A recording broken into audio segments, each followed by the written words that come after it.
Ето, бусът е готов, зареден, измит и тръгваме към Германия.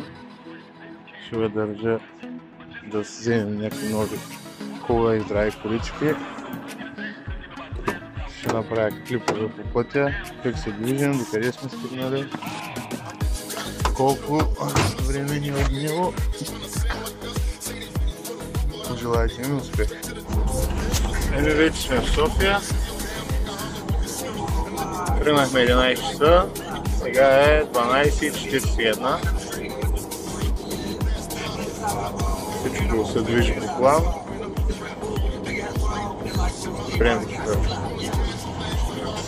Спирам на петрола за кратка почивка, да огледаме, да видите буса и продължаваме към Ботевград и нататък.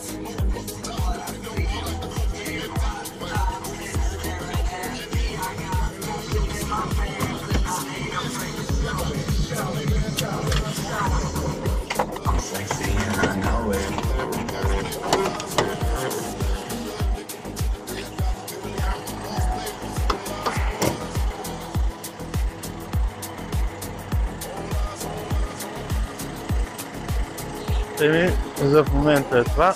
По-късно пак ще се включим, като стигнем до някаква друга точка. До Видин, половин резервуар. Ще видим като литри и като пари колко е. В Димитровград пак предишния клип казвам, че съм заредил 192 лева. И ще видим колко е. После в Румъния ще спрем да вземем винетка. И оттам продължаваме. И това е положението в Румъния. 10 камиона напред има.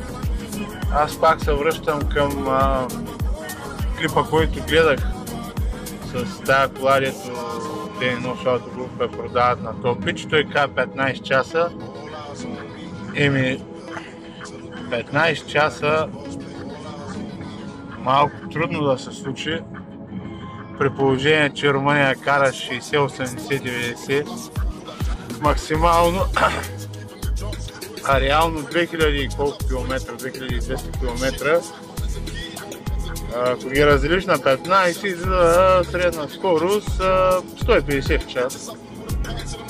Това означава, че даже и да спре 3 пъти да зарежда, което е трудно.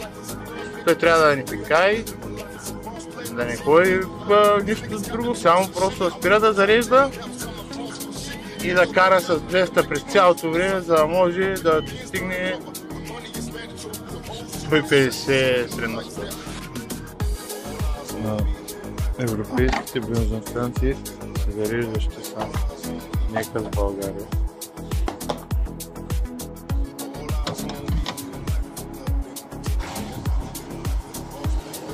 Ще видим колко ще хване. 1,69 е.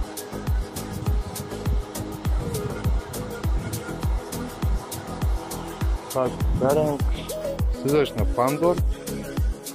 Тук е доста по-евтино, отколкото ако караш през магистралата и зареждаш по магистралите. Навсякъде си има такива бензиностанции. Има и джет. Джетовите са една идея по-евтини. В някои случаи, ама тук на Пандор, джета и он вид са на едни пари. В повече случаи. Така че зареждате и гаснете. Сега ще им колко хване буса. И това ще е третото зареждане. Имаме едно 200 лева на 192 лева. Имаме едно 60 евро. Сега ще видим третото колко е. Имаме и 50 евро пътни такси до момента. Реално това е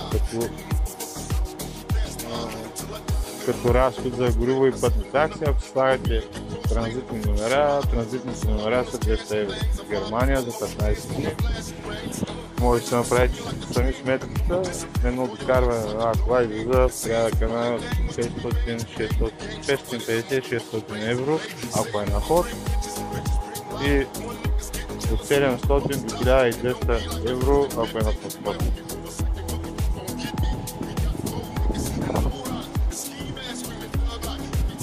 Тук имаме 105 евро.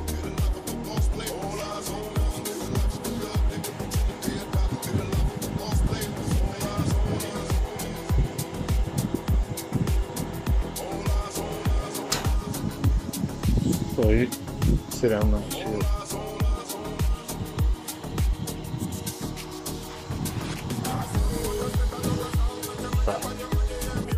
Тъкмо влезем в Германия, минал съм 45 км, остават ми още 400 км там, където отивам.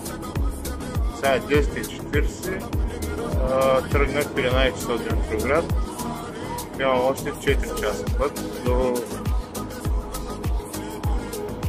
там, където отивам, и там нататък ще ви показвам и клипове, как търся колите, огледи и така. Вече сме от половин час в Германия. Забравих да кажа, че това е единствената страна в Европейския съюз,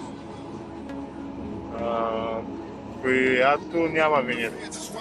Слизаш, ще караш, хората с най-добрите пътища в Европа и не вземат винетки, не вземат пари за винетка, а пак ние ето не можем, дето не знаем какво е лунен пейзаж или път, право докато стигнеш горе до Видин, се е бава, да не казвам с извинение, даваме по 100 лева винетки. В Германия няма винетки, а пътищата са най-добрите в Европа. И след 2050 км най-накрая стигнах. Това е последната точка, сега къпя се и почвам да търся.